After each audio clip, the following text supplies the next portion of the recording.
প্রতিদিন সকালে উঠে কোনো না কোনো ম্যাজিক ইন্ডিকেটর খুঁজছো, ইউটিউবে ঘড়ি ধরে 95% অ্যাকুরেসি আর স্ট্র্যাটাজি দেখছো, তারপর মাস শেষে দেখা যাচ্ছে ট্রেডিং অ্যাকাউন্ট পুরো ফাঁকা। কেন জানো? কারণ তুমি ট্রেডিং এর মেন জিনিসটা বাদ দিয়ে গেছো, আর সেটা হলো রিস্ক টু রিওয়ার্ড রেশিও।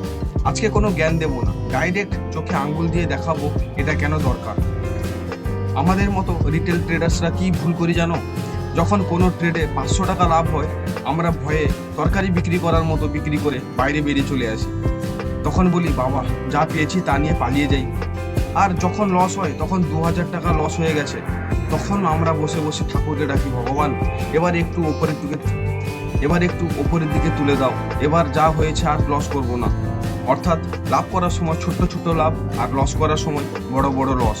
এমন করলে তুমি পৃথিবীর সবচেয়ে বড় প্রফিট মেকার স্ট্র্যাটেজি দিয়ে ট্রেড করলেও কোনোদিন লাভ করতে পারবে না। রিস্ক টু রিওয়ার্ড মানে কি? একেবারে সহজ বাংলায় বলি, তুমি মার্কেটকে হারাতে রাজি আছো 1 টাকা, কিন্তু মার্কেট থেকে জিততে চাও 2 টাকা বা 3 টাকা।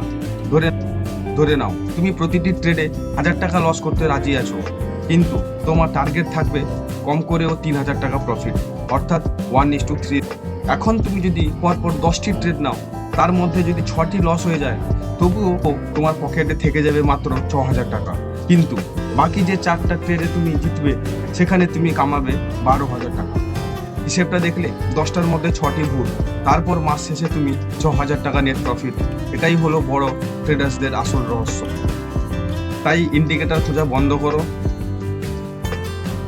আজকে থেকে নিজেকে 3টি কথা কঠিনভাবে বলবে। 1 হচ্ছে আগে হিসাব করে রাখো কতটা লস দিতে চাও মার্কেটকে।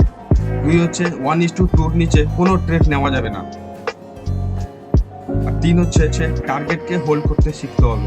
লসের সময় যেমন বসে থাকো, প্রফিটের সময়ও ঠিক টার্গেট পর্যন্ত বসে থাকতে শিখতে হবে।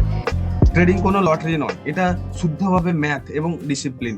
নিজের রিস্ক টু রিওয়ার্ড ঠিক রাখো, মার্কেট তোমাকে বাকি টাকা নিজে দিয়ে যাবে। ভিডিওটি যদি দরকারি মনে হয়, তাহলে সাবস্ক্রাইব আর শেয়ারটা অবশ্যই করে দিও। দেখা হচ্ছে পরের ভিডিওতে। Happy trading.